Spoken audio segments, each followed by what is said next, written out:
If somebody bites you, don't go chasing down the snake. Why'd you bite me? Why'd you bite me? Just suck out the poison and leave, right? It's a snake you're chasing after. Why do ENTPs love this? They love projects that they can fix. ENTPs can figure things out backwards and forwards. They're known as a genius type, master debaters.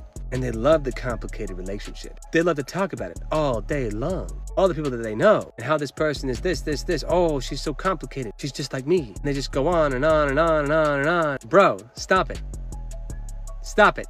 She's a snake, she bit you. ENTPs don't seem to care after a while. They're so dadgum persistent. They'll hunker down and say it's okay and keep going. You can seem to cheat on them all the time and they won't even care. Yeah, they get hurt, but it's like, man. ENTP romantic relationships are fascinating. I've been doing this personality channel for a while now, and I recently changed my prices for private consultations, private sessions. I've had a new wave of opportunities to help more people. And a handful of the times, because relationships are important outside of your relationship with yourself, basically the point of our call, at times I have to be a romantic relationship person, basically a consultant, not just to help you with understanding your personality. Now I'm helping you with the dynamic with your lover or love interest. And I find these ENTP patterns fascinating because they aim for those who are messed up or broken, people with a lot more baggage than a typical person. ENTPs love the complicated. They just love it. And so these people who have a really tough life, you know, they need lovers too, but they're causing problems with other people and biting people and biting people and biting. One of them happens to be my ENTP new friend here. So, you know, everybody that I do a session with, you guys are friends. We're friends. So that's how I see it. And let me just put it this way. Do you know an ENTP who is so picky, and yet when they find that one complicated person, they happen to be half their age? And they have so many reasons why they're mature early. So they get the young body with the extra baggage on the inside, making them mature and experienced, which creates this in the ENTP's mind. Oh my gosh, I got a golden deal here. They got the young, hot body. These are usually ENTP males, by the way. And she's complicated. Yay, she can keep up with me, the ENTP says. Well, there's a few issues with that. There is, and there always has been. Because what I've noticed is if the ENTP can follow them around enough, can get them interested enough by negging them and negging them. If you don't know what neg is, it basically is a little insult to get their attention. Why do I love you so much and you're just so complicated? That's like a really soft neg. There are way more mean versions, but I'm sure you can fill in the blanks. The idea is that this is a fresh relationship. That's what you want to call it. Relationships are when you relate, and they have had great moments of relating. Already being on multiple road trips. I'll give you the scenario. We can get your opinions here and just call it good. Because what I shared was, this ain't gonna work. But let's see what you think. The girl he describes is also an EP type, questionably, because she comes from a very traumatized childhood. Very controlling father. The details were basically an ESTJ as far as all the details go, who was also narcissistic on top of that. Now you have this child who tries to take over and help the siblings grow up and protect the family dynamic. So they're forced to be mature early. And this girl that my ENTP friend is interested in seemingly wants freedom and is attached to commitment. So this is a traumatized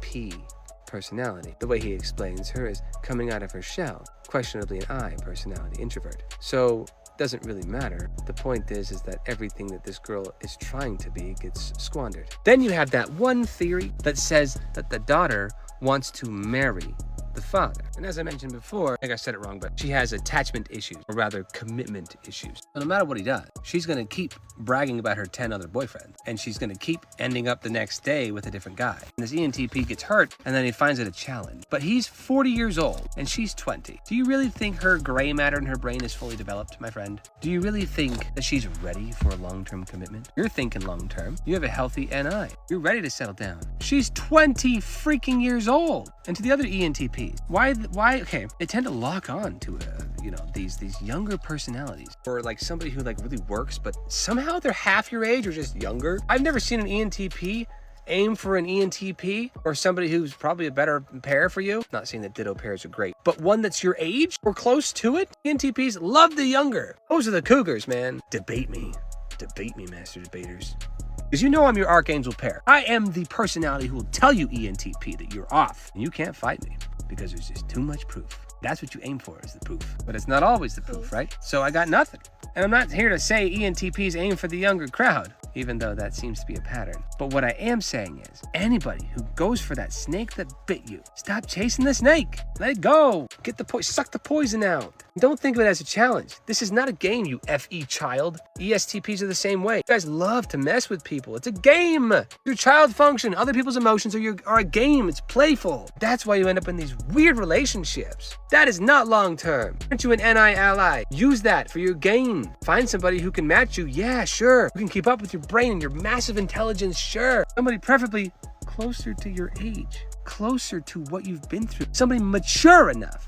Somebody who's ready. You guys tend to go for these younger types, and when they're not ready, it's like, oh, right person, wrong time, and then ending up have like kids with somebody else or multiple other partner, and eventually they get so messed up again that you're like, ooh, they're finally ready. And these ENTPs eventually find that person again. Fascinating. I've seen that one too. And what do you say? What do you do? Not my place, but these people bringing me in as a consultant are asking for help in some cases, and this particular one is that. Well, this person hasn't had any kids, so it's some of the different ENTP that I know.